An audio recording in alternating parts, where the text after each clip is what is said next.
अस्सलाम वालेकुम friends, welcome back to top smarties drama serial Rang De. Samina की तबीयत थोड़ी नासाज हो जाती है और नुजरत तोकीर दोनों ही तस्मीना के पास आ जाते हैं। भाई आखिर समदन भी हुई, कोई हक तो उन्हें भी अदा करना है। अब वहाँ पर आहत भी होता है और तोकीर ऐसी बात कर जाता है कि आहत कह देता है कि अभी दादो को गए दिन ही कितने हुए हैं, अभी आप ये सब बातें कैसे कर सकते हैं। तो तोकीर फ़ौरन से पहले अपनी बात को चेंज कर देता है कि मेरा इरादा या मेरा मकसद वो बात करने का नहीं था, मेरा इस बात करने का मकसद ये था। अब आहत को तो सारी समझ आ रही है कि तोकीर का कौन सी बात करने का कौन सा मकसद है।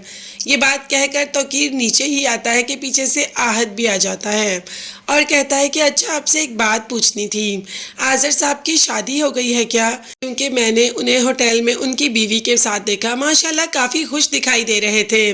जब मैं दुआ के साथ गया था डिनर करने के लिए तब मैंने देखा कि आज़र साहब भी अपनी बीवी के साथ वहाँ मौजूद थे। पहले तो मैं उनके पास जाना चाहता था, उनसे बात करना चाहता था, मगर फिर मैंने कहा कि नहीं, इन दोनों की प्राइवेसी को डिस्टर्ब नहीं करता। मगर तोकीर ने उसकी किसी बात का जवाब नहीं दिया और कहा कि मैं नहीं जानता इस बारे में। ये कहकर वहाँ से चला जाता है। अब आज़र जानता है कि तोकीर हर बात को जानता है, मगर तोकीर की नेचर आज़र को समझ ही नहीं आई। अजीब तरह का इंसान है, कुछ समझ नहीं आती कि क्या कर रहा है और क्या नहीं कर रहा। ये इंसान बहुत ही ज़्यादा केमिस्ट्री है। वैसे ये तो सही कहा। थोड़ी ही देर बाद फरियाल ऑफिस आ जाती है जब आज़र ऑफिस जाता है और कहती है कि मैं तुम्हारी और दुआ की शादी के लिए दिल से खुश हूँ, मगर तुम्हें मैंने बहुत टूट के चाहा, बहुत मोहब्बत की तुमसे।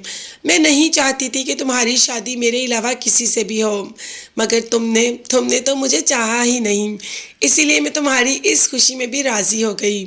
पहली बार आज़र ने फरियाल से अच्छे तरीके से बात की और कह दिया कि देखो, मोहब्बतों के मामले में ये सब तो नहीं होता ना, मोहब्बत तो दिल से की जाती है और मोहब्बत में ये भी नहीं कहा जा सकता कि हमने इससे करनी है और इससे नहीं करनी।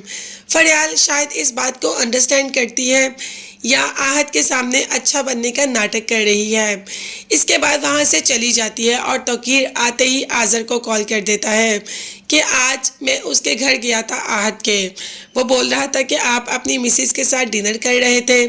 आज़र ने कहा हाँ, तो उस वक़्त वो दुआ के साथ था और उसने आपको देख लिया। ये बात तो आज़र के लिए तकलीफ़ देती कि दुआ ने तो नहीं देखा है, इसीलिए तोकीर से फट से पूछा कि वहाँ पर दुआ थी, दुआ ने तो नहीं देखा। तोकीर ने कहा कि नहीं, दुआ ने मुझसे ऐसी कोई बात तो नहीं की, मैं इस बारे में नहीं जानता। आज़र ने कहा कि इसको ठिकाने लगाना ही पड़ेगा, इसका कुछ ना कुछ करना ही पड़ेगा, जो कि मेहरुन्निसा भी सुन लेती हैं। क्या मेहरुन्निसा आज़र को उसके मकसद में कामयाब होने देगी? ये देखने के लिए चैनल को सब्सक्राइब कीजिएगा। नेक्स्ट वीडियोज़ तक के लिए अल्लाह हाफिज़।